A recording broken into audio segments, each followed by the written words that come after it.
great example of letting the powers that be know that we're not comfortable with this, it's unethical, it's unacceptable, and they need to do something about it. That was a great response. Thank you so much, Ray. Ebony, your turn. So Bhopali highlights the devastating impact of the 1984 Union Carbide gas disaster. How does this tragedy exemplify the broader issues of environmental justice, particularly in marginalized communities? I would say it really highlights the lack of advocacy along the voices of the community and their lack of support for the storytelling and the actual facts that were coming from the community. And that is like a broader issue that comes to mind. Even when I think about my community in River Rouge, it's plenty of times that we have came to our state elected regulators, which is EGLE, and told them like a lot of these permits that are being passed for a lot of the plants such as DT or Marathon that sits in our own backyard, they're taking a lack of consideration for the actual people that are coming to the stands at those hearings and speaking about it, just similar to what the folks are doing in Bhopali and what they were saying. A lot of times the government went against them when they should have been with them. So I think it's a very broad gap there that needs to be addressed and needs to have both people at the table to make those decisions. Absolutely. Ranjani, what stories have been passed down in your community about that night and its aftermath that you've heard of? That's a really good question. Yeah, I feel like I have a lot to talk about over here because just growing up in India, the Bhopal gas tragedy has been so significant in our history because sometimes I feel like I wasn't even born then, but I just know what has happened and the impact of it, and this just feels so unsettling to me that the justice has not been served, and we're like 40 years through and we're still talking about it with the fact that people still need justice and the compensation is just not enough. A story that comes to my mind that's quite personal to me is the fact that my family could have potentially been affected by it, and that's very eerie to think of. So my family was traveling via Bhopal to our hometown, and the train does usually stop at the Bhopal railway station and also further other junctions. But on that particular day, so I just don't know what happened, but the stop at the Bhopal railway station was quite brief. They were not there for long, and then they went ahead, and my family, which my grandparents, my mom, my aunt, all of them reached their end destination safely. And as soon as they reached their hometown, they get to know that just in a couple of hours, the Bhopal gas tragedy happened, and there was a gas leak. So it's kind of scary to think that at that point of time, when they were at the Bhopal railway station, the gas leak could have begun, but maybe not that intense. So we can be so close to a disaster and just not know it. Life is so unpredictable, and some of those things are so etched in my memory that I really don't know how to, express them sometimes because it's just so personal. And a couple of other stories that I used to hear through the news, and we did study about it in school, but even as a child, I just knew that those numbers were not just numbers of like mortality and death, but it was that people's lives were changed forever, and the numbers are so high as up to like 25,000 and more.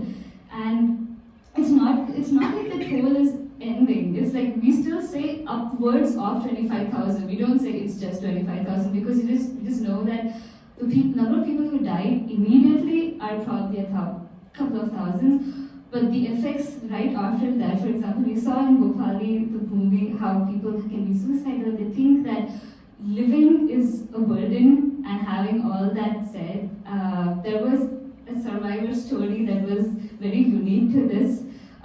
So in India, in ancient India, we have like Vedic rituals and a lot of religious belief. It's quite spiritual in a sense.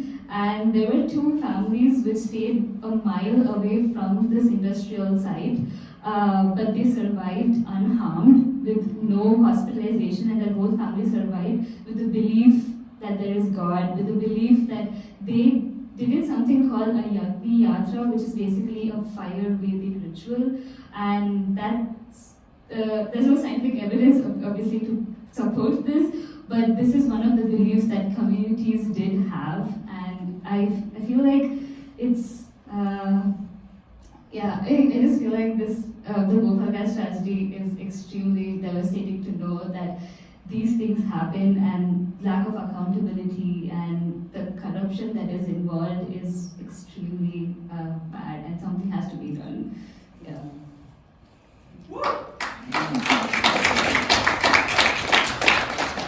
I can speak for everyone here that we're so glad your family was safe. Yes. Rick, so the film highlights the ongoing health issues in Bhopal decades after the disaster. With emerging risks from climate change and continued industrialization, what is most challenging about mitigating long-term toxic exposures in such situations?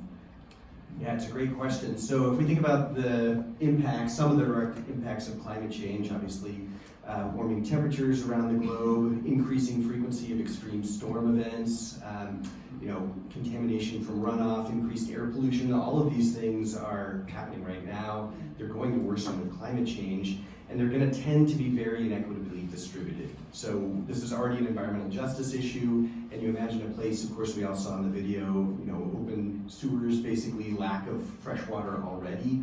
All of those things are going to continue to be exacerbated with changes in the environment. And so, our public health efforts, our public health passion is needed everywhere, but I would argue we always have to start with the places that are worst off. And unfortunately, these are the places that often sail under the radar because maybe most of us don't see them on a daily basis. So I have to say, I had never even heard of this movie before, the invitation here, but I think filmmaking like this has such a huge opportunity to raise awareness, to make us all reflect on maybe the privilege that we have living in a high-income country with reliable fresh water. We do have our own toxic underground plume here in Ann Arbor, and I won't belabor 1,4-dioxane, but even here in an affluent community, we're certainly impacted, but nothing to the extent like we saw there. So I do think that reflecting on the tragedy that's ongoing there, and then recognizing that it's only going to get worse with climate change really should be an additional motivator for us to, again, hold those accountable to task to fix the problem. And I will say we do know how to remediate, we do know how to mitigate these risks, but it does require money, it requires political willpower, and it requires the support of the people, which, again, I'm so pleased to see so many people here tonight supporting this. Thank you.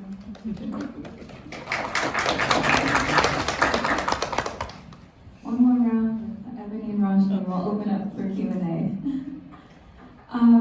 So Ebony, one of the ongoing struggles in Bhopal has been the lack of adequate medical and emergency response systems. Based on your work in community preparedness with just transitions, what steps should communities take to build resilience before and after environmental disasters? I would say that the resilience is already built in a lot of communities. As you can see in the film, the resilience was within their unity in their community is where it started and sparked. So although it was devastating, it still brought hope because they leaned on each other. So I would say that is one of the main keys to the emergency preparedness of disasters like this, as well as having a good connection with folks that have opportunities such as you guys here at this school that can come out and really connect us and teach us how to utilize the resources that we already have in need of those emergencies. I feel is a benefit. And as well as also making sure that you are connected to organizations or create your own organizations in these communities, such as the one that had the children that they were able to support in the film. I think those things are very key when you consider emergency preparedness that a lot of people usually don't think of. Oftentimes, I've had conversations with people and they just think of material resources that are readily available. But I say that the voice and the way that the people rally around each other in these cases are one of the best benefits to have in the case of emergency preparedness. But still, don't forget, you still need those readily available resources as well.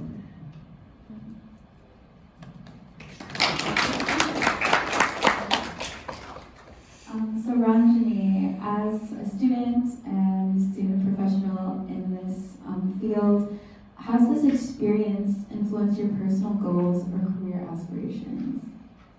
Oh yeah, absolutely. I feel like that's like an understatement to my career because so I do come from a family of doctors and engineers. But so I naturally developed an interest in public health and health sciences in general. But pollution and talking about air quality was something that's extremely significant. You switch on the news channel in India, and all you hear about is how Delhi is so polluted, how there is an incident that's happened, how floods are predicted. And I'm from Chennai, and I'm in a coastal area, and floods are so recurrent over there. So again, coming to like climate change. So this is like I feel like environment, health sciences was like so significant to my life. But the fact that I had this personal touch, and I do know the impact of toxic chemicals and how that can, take away people's life, that's something that always stood by me, especially after my family told me that story.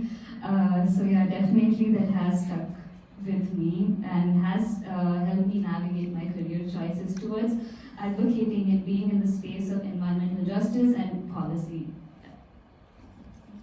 Awesome. Thank you. Just one additional Oh comment. yeah, go ahead. So sorry, I wouldn't be a professor if I didn't ask you. So I think it's very easy. I really enjoy both of your responses. I think it's very easy to watch a film like this and feel depressed and recognize these things happen daily around the world. The one thing that I omitted from my answer is the positive things that can come out of this. So if you look at Bhopal and a couple of other incidents in the 70s and 80s, those led our own OSHA to create what's called a process safety management standard, which requires plants to plan for and prevent things like the methyl isocyanate release here. We can think about the Chernobyl disaster, hundreds of thousands of people impacted, tens of thousands dead from the impacts. That led to a redesign of nuclear safety around the world. So these events are horrible. Our job as environmental health professionals is to anticipate and prevent them. But when they do happen, some of the learnings here can prevent and protect people in the future. So I do think it's important to recognize that while Union Carbide didn't get held to account here, changes were made that have undoubtedly prevented future incidents from happening. So I just want to point out, the silver lining from a horrific event like this is once we learn this can happen, we can prevent it from ever happening again. I feel like I can add to that, and something that I did watch the film before, but something that did stand out to me was the fact that we can clearly highlight and see that it's a good reminder that safety measures are not just like a routine check. Sometimes people get bored at their job and be like, I need to do this today, but it is a life-saving measure, and that's something that's extremely important to remind ourselves that these are set in place as Dr. said. Yeah, it's like we learn from Bhopal's incident so that we don't risk it happening and repeating again.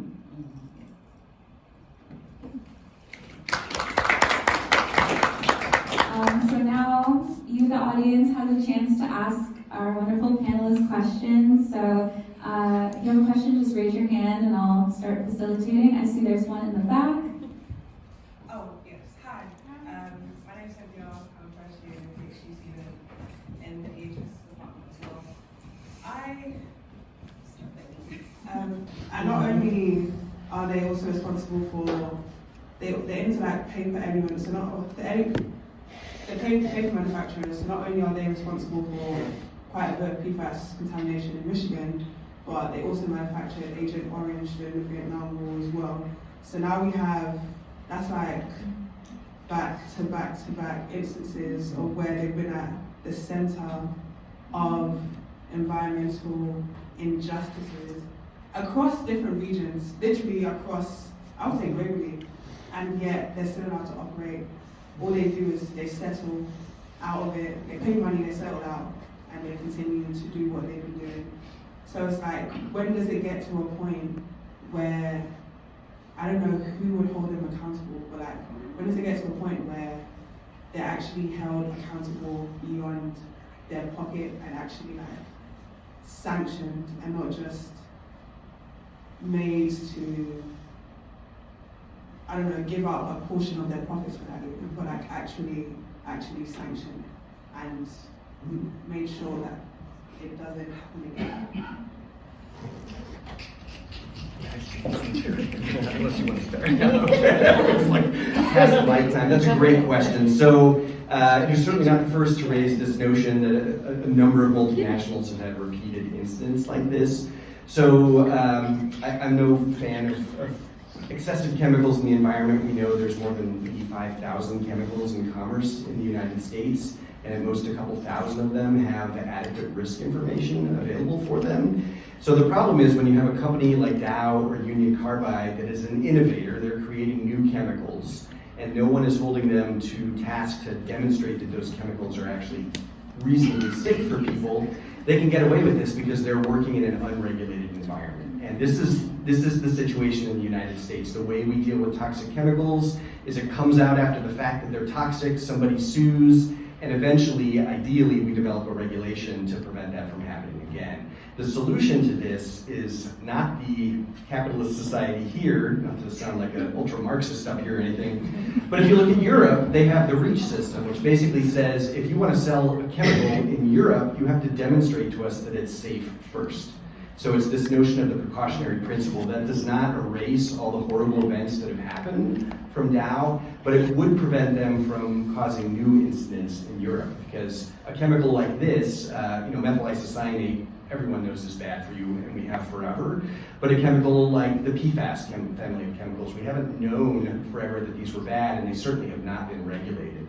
Even in the absence of a regulation in the EU, they would say, you got to prove to us that this isn't going to cause a major catastrophe before we're going to let you sell it there. So we are obviously not governed by the European Union, but I will say lots of chemical manufacturers want to sell chemicals in Europe too. And so in order to do that, they're forced to do safety tests that we then benefit from as American consumers. So I will say the noose is tightening on these companies a little bit in that they can't just go willy-nilly and create new chemicals and throw them on the market, at least in Europe.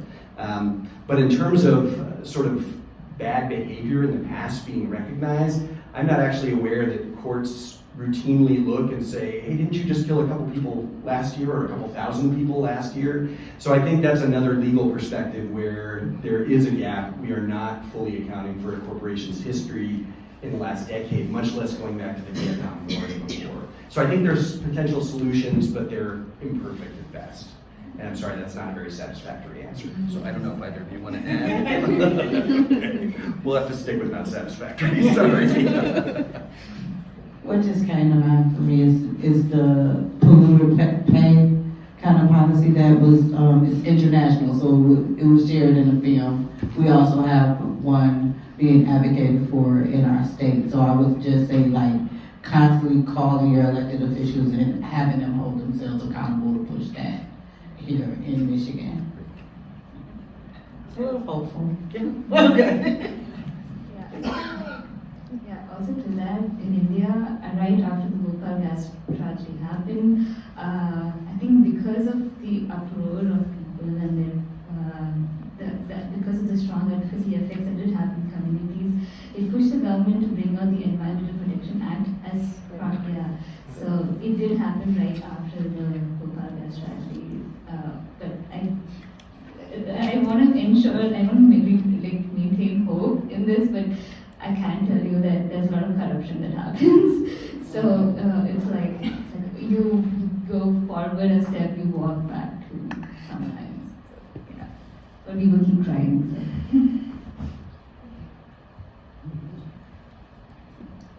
No, I was going to say thank you for holding this event and showing the film, and I think it's good it's attached to actual action. Because I know at Michigan we even have a Dow sustainability program.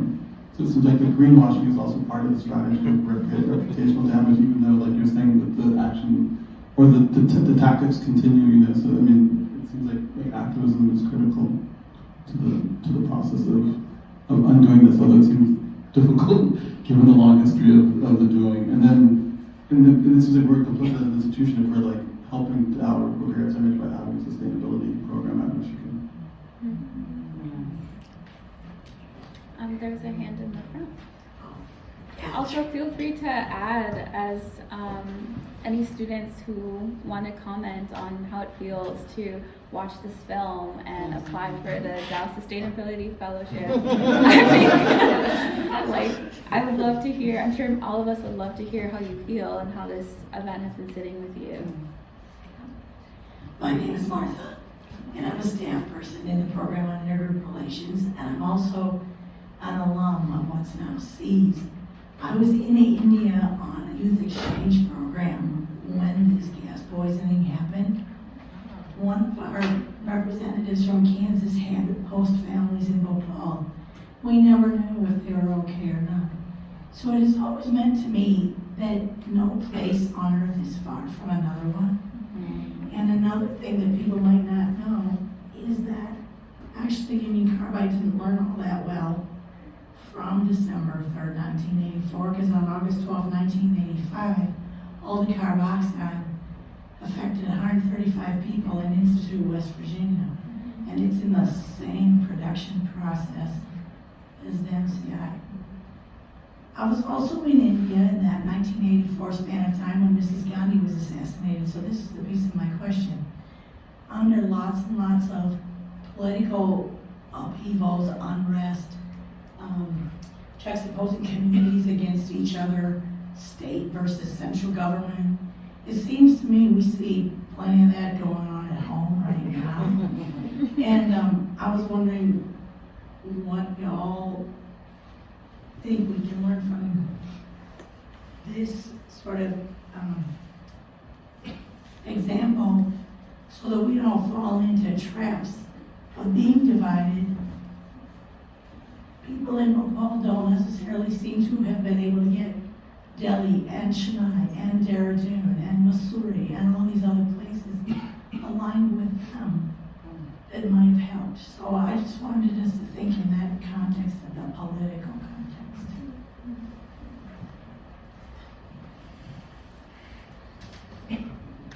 That was a great question. The first thing that comes to mind, especially coming from the film, is the community rallying around a powerful person to actually push themselves into politics.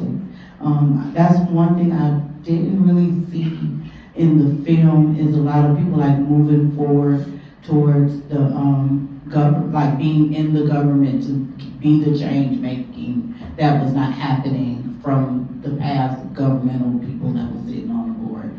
And I think that's very important today is that we are in this crazy time where we need to start coming behind the people that hear us and will fight for us on those platforms of government. And a lot of those times people kind of like take those for granted. So I would say like that's something that we should charge against right now in these times for us, for the safeguarding of our future, is to really rally behind those people that are coming up from the community and empower them to move into the place of government so that they can be the voices for us for change to be made. Great question, excellent thought. One other thing that I'll share here is I think we're seeing, as you've very accurately alluded to, this sort of divide and conquer policy where we're getting pitted against each other. And I will say, those of us in the room here who are public health professionals, it's our job to be fierce advocates to hold everybody accountable until it gets dealt with. And so, at the end of the day, in our country, it's going to come out of somebody's budget. And at the end of the day, it's not really that important who. We have the Superfund program, for instance, that says, well, if we can't find the responsible polluter, then the taxpayers will pick this up, but it's got to get fixed by somebody. And that, I think, is our job, is to just be, again, fierce advocates and not let people off the hook. Can I just add to that really quickly? Because I so agree with Ebony's point and your point. And I just want to say there are two people whose names are on the sheet that's been passed around who are fierce advocates for the environment, and they really need our support right now. Rashida Tlaib, who came out of Southwest Detroit, which is an incredibly polluted community that faces a lot of struggles. She moved into political office because she wanted to be a champion, and she continues to be a champion. She gets death threats every day because of the work she is doing to protect us. So if you want to write her little cards and send a really love note to Rashida for the work she's doing to protect us. That would be a really great use of these cards. And I also want to give a shout out to Debbie Dingle, who has been a stalwart champion of public health and environmental health, and her phone number and her name are address are on there too. Give them some support because they really need it. Here, here. I love you. There are enough postcards for everyone to write 2 or 3. So please write as many as you'd like. And there's a hand in the back. I mean, anyone can answer this, but my question is more for Ms. Elmore. I'm pretty involved with union organizing on campus, and I wonder what your thoughts are in terms of how the labor movement can be more active in these spaces, or if your experience as an organizer has lent you any insight in terms of the role that labor can play, especially considering that this is like a employee safety and health issue. And yeah, I'd just love to know your thoughts on especially with everything happening with the EPA, FDA, regulation in general in the U.S., like how labor can play a role. I love this question. Thank you for this question. I can actually highlight some of the work that I've been doing. Just this past year, I joined the Southeast Job with Justice. Sam and Kay are champions towards like building like environmental justice and union together. We sit and we talk as well with a lot of political folks like Donovan McKinney and things like that have came to the table, and we've been able to share thoughts. And I thought it was a pretty good learning experience, the way they aligned a lot of the particular strike that was going on at our Marathon plant in Southwest Detroit just recently, and the fact that they were protesting and they were shutting things down because of their improper protocol with safety and things like that. So I think having me and other environmental justice people at the table to really kind of connect the dots, as well as public health officials and people like yourself, they can also connect the dots on the social disparities of health and the way that a lot of the plants are attributed to that. Is very helpful when it comes to bridging that gap. I'd love to add to that. Ariana, that's a great point. So I'll make a couple points here. One is the center that I direct, we're starting to pivot towards a new concept that we're really kind of investing in terms of occupational justice. And so if you think about communities like this, the worst exposures they have are virtually always created by business, by industry. And workers, of course, are employed in those industries. They can die just as easily, if not more so, than community members. And so this idea of occupational justice, we're trying to build on the success of the environmental justice concept, recognizing that, hey, a lot of these communities that are so burdened by industrial pollution, those workers also live in the community. So they're getting it 24 hours a day for SIP work, then in the community.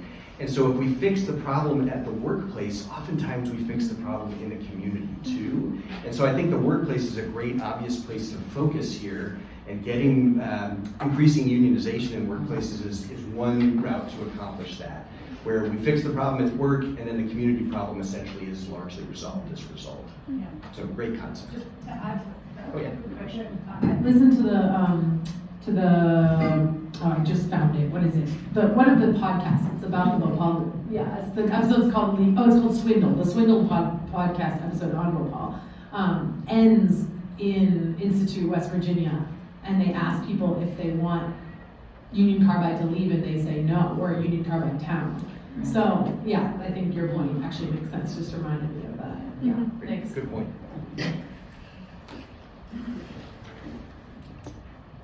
Hi, I'm Rez, and I'm a first-year master's student under C's.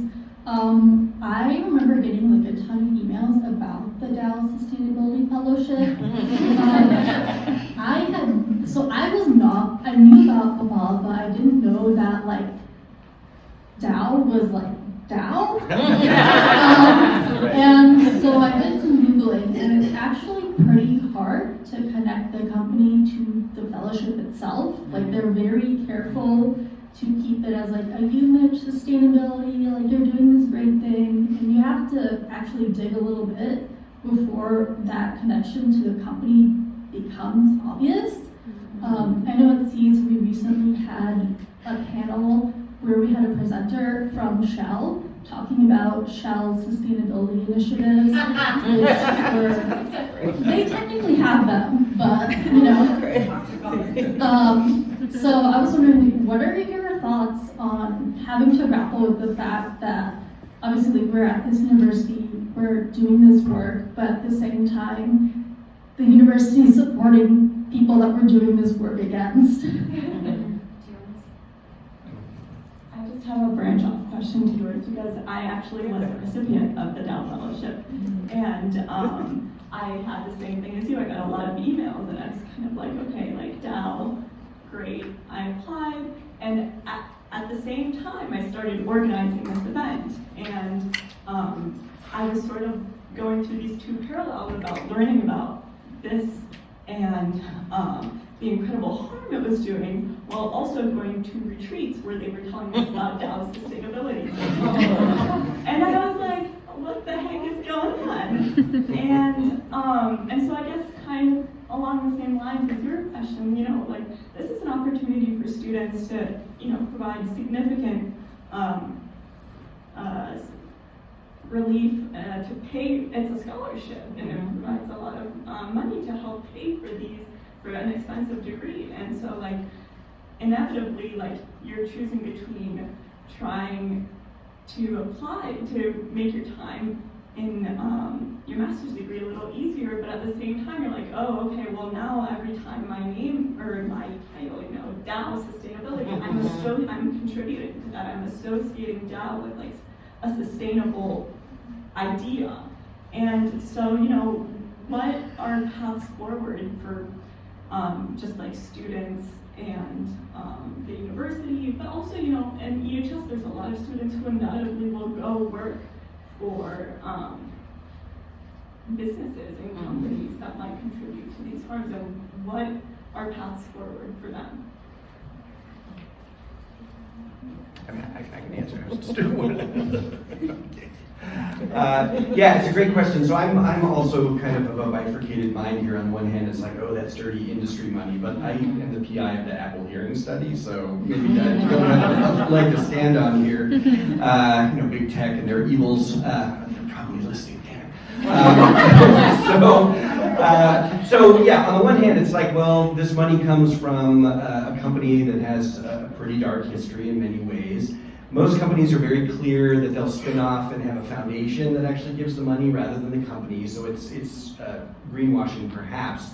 But the more dominant side of my brain says, if I can take this money and go forward and do something good with it, then I'm basically transforming that dark history into a brighter future.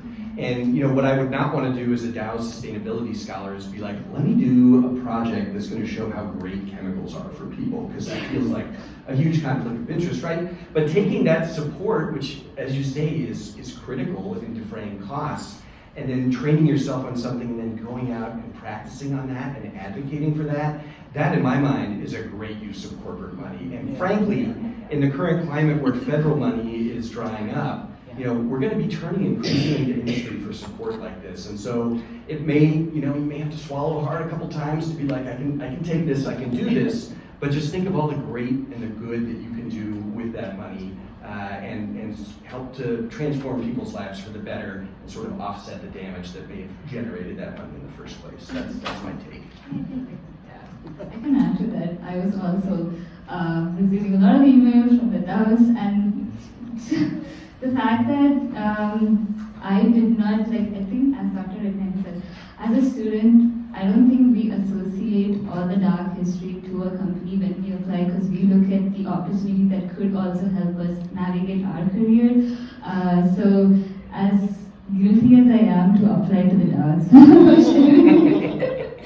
I do believe that we have the power. Like, I feel like the youth, and not just the youth, but more like we have the energy to ensure the money does go into good work, and at the end of the day, we have some control of our lives and our actions. And I feel like that to do something good can, you know, bring out a much bigger impact than following a dark history or looking at that. Like, this does not hold that, and let's try to look at like a light at the end of the tunnel sort of scenario.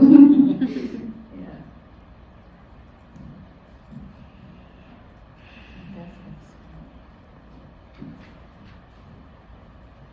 I was so excited by the longevity of the community organizing that we saw. And I'm wondering, I guess anyone, but especially Ebony, as a community organizer, how to maintain and sustain that level of innovation for 40 plus years. I can't wait to get to 40 plus years. I'm at 15 right now, coming into 16. I would just say leaning on the youth when you hit those roadblocks and those burnouts in the fight. Oftentimes, this just relates to a lot of work that we've done in our community to get one of our coal power plants out of our community's backyard, like it's one of our like really localized parks. We went and started with doing that dirty work that was just mentioning and putting shares into that company to have a seat at the table at their board of directors meetings, to be right in their ear, to let them know like, hey, we see you, we're coming from you, don't think we're lying, and hey, by the way, we ask that you come and visit our city so you can see exactly what you're doing to us. So those were times that led into years and years of activist work, constantly going to those uncomfortable meetings, having those, but having a seat at the table. And oftentimes when we felt like we were exhausted or tired, we thought of it as a marathon, and it was very helpful to be able to like tag somebody in that was more youthful, that was more vibrant, like yourselves that have like so many bright ideas, coming from areas such as this that can really uplift us in innovation. We're like, yeah, that's what we use, that's what we want to do, but we're just too tired to do. We're going to support you in every way that we can, because it's really moving forward to that ultimate goal, as I said, which was shutting our company down and moving them out of our community. So I would just say, like, just making sure that you have a strong circle around you of advocates that knows when it's time for you to be gentle with yourself is really the time for them to step up and lead.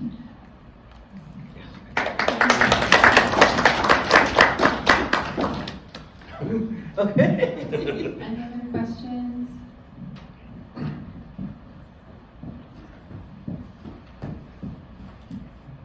Okay, so I guess my question is, I think everyone's expounded on the absolute importance of maintaining community and like believing for a cause and fighting for that cause.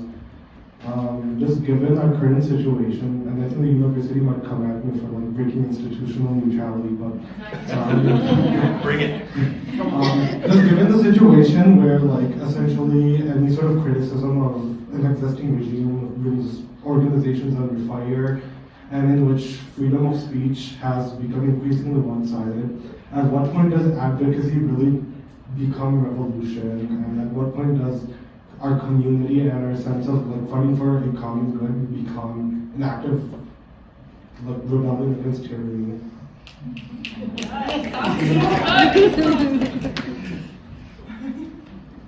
No, nobody wants to. Let me think about it.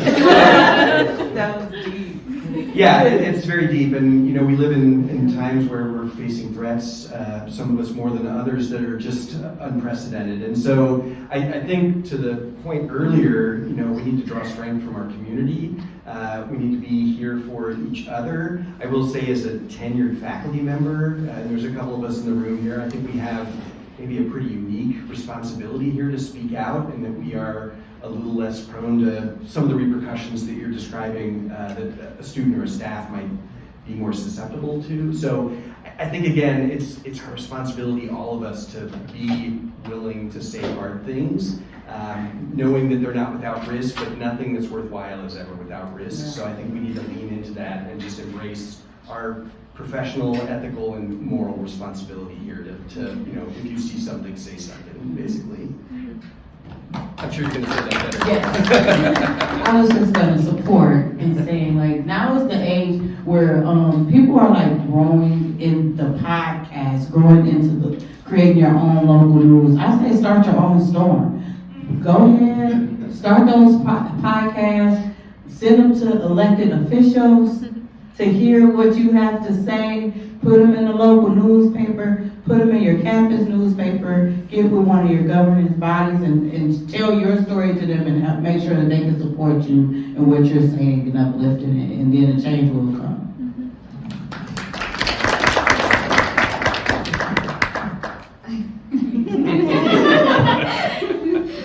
Yeah, I mean, as a student, I would rather live my life by living it right than, you know, trying to pretend to be somebody else or like making sure somebody else is satisfied. I would rather like have my morals like in stone, and my actions also be like I feel like actions speak louder than words. So yeah, so like advocacy, increasing that, and ensuring that you're being informed about what is going on is also a responsibility as like a citizen. Yeah, I'm not sure if that answered, but this is what I believe in. Leave us here. Any last questions or comments before we wrap up? Are there any events on the horizon that are going to discuss this event or other related disasters that we can engage in? Plan your own. We can make that happen. Join your union. Okay, we'll make that happen. Do you want to say something about the Clear the Air events? Because those would be things that people might be able to join in. Yes, actually, I mean the same Ebony's a part of. Ebony has been contracted with Just Air to help with the air monitors and the Air Quality Awareness Week, which is happening the first week of May in Detroit. There's going to be a list of events. We'll make sure to send out that information. If you RSVP, we have your email. So come down to Detroit, help us celebrate Air Quality Awareness Week and raise awareness about health and environmental health. And I don't know if you want to speak on that a little bit more, Ebony. Yeah, I'm so excited. But the specific date is May 5th through the 10th. Just Air is contracted with and partnering with the city of Wayne County to disperse 500 portable air monitors during that time. Their big day is May 10th. It will take place in Southgate at Wayne County Community College. Since we don't have a U of M in Taylor yet, advocate for it. But we'll be hosting that event in impairing public health resource fair. So if you, staff, faculty, would like to come and set up a resource table to share the good news that's going on here at U of M, we highly encourage you to come see myself or Christy Allen of Just Air so we can put you in as a vendor. We will be, our aspirations is to disperse all 500 at once, but we know that's not going to happen. But our goal is to disperse 100 at that event. Have some mobile health opportunities, some other local community-based organizations come out and tell the work that they're doing. Michigan Environmental Justice Coalition should be there, talking about cleaning the air, as well as their Dismantle DTE campaign should be there.